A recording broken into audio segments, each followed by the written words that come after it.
it's NWSL preseason still, but we're inching closer and closer and closer to the start of the regular season.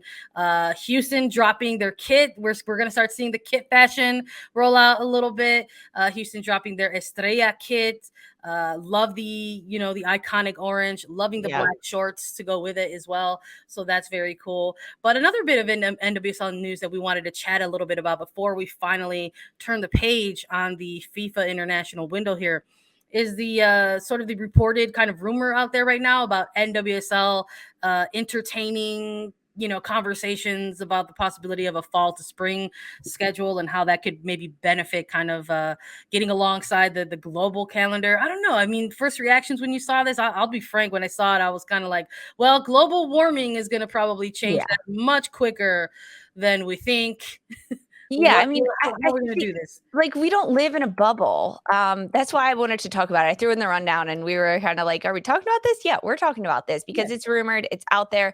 The conversations are flying about if the NWSL should switch, because right now, as we all know, it starts in March and it goes until late October, November, playing throughout the summer, which is very unusual, right? In all other sports, right? Even across the football landscape, but even you look at American sports, also, like, there's no other sports that happen in the summer except like baseball. That's about it. And I love baseball. I worked in baseball for years, but it's just like a very different kind of energy that you're getting from this NWSL team and kind of what could happen with it. And when you look at the FIFA international schedule and the European soccer schedule, they are on this fall to spring schedule. They play throughout the winter. And that's why so often when there are FIFA windows, it really messes up, I'm going to say so-and-so, the NWSL schedule with players leaving. Even you look at the World Cup happening in the middle of our NWSL season. And that's because we are the only league in the NWSL that plays like this that plays like a spring to fall schedule. Now, yes, if we lived in a bubble, I think it would make sense for the whole world to be on the same schedule.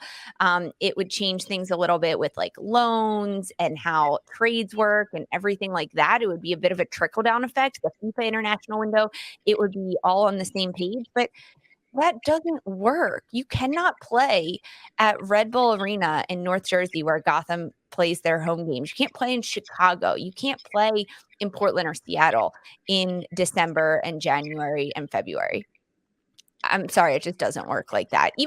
Look, I don't have much more to add. I'm just nodding my head like, yeah, I am in agreement with you. I mean, look, Texas gets ice storms now. Like, that's a thing that happens. One of the things that came out of She Believes Cup was joy in the weather in Frisco, because just a year ago they were talking about how freezing it was.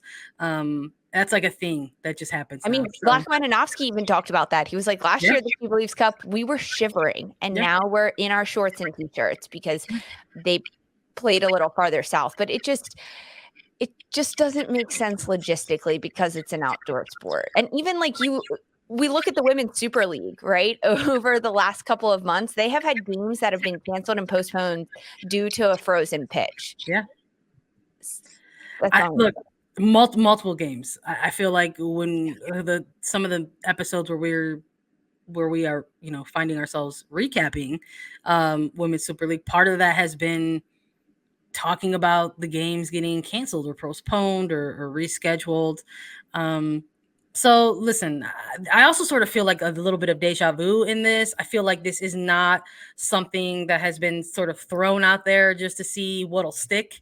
I feel like this isn't the first time that we've sort of, heard that the league might want to entertain a shift in schedule, et cetera, et cetera. Especially as the league continues to expand, really. So, it's just the geographic makeup of the United States is just different when you're talking about professional leagues in other countries. Like the commute and travel within England for Women's Super League is far different than traveling across the United States. Navigating and scheduling and traveling for the country of Spain is far different than navigating and scheduling travel for the vast United States. It's just different. And I'm gonna be honest, there are other factors that come into it. Like, there is American football in the United States that makes a lot of money Yeah. for networks, for stadiums, for cities, whatever it may be, whether it's college football or NFL. I mean, even you look at, like, the scheduling for the NWSL final in years past, like, I mean, it was on CBS primetime last year, but it also didn't fall on a football Saturday. Like, there are just so many different factors that come into it, and I think it it would be naive of us not to consider that. Like, right now, NFL makes way more money than the NWSL, and money is a factor that comes into it. So, of course, you're going to play a league and in a season that there aren't as many other conflicts, because that generates fans, that generates people going to games. Actually, you're also going to get a lot more people going to games if it's in North Jersey in August and July versus December, January, February. I'm with you. I look, it came up. We wanted to chat about it a little bit. We brought it to the episode.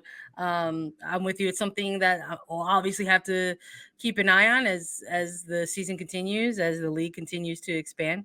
But I think there's a lot more. I'm not even gonna like nail it down to pros and cons. I just think there's a lot more obstacles and challenges and trying to find yourself as a growing league to pivot to that type of schedule. So we will see.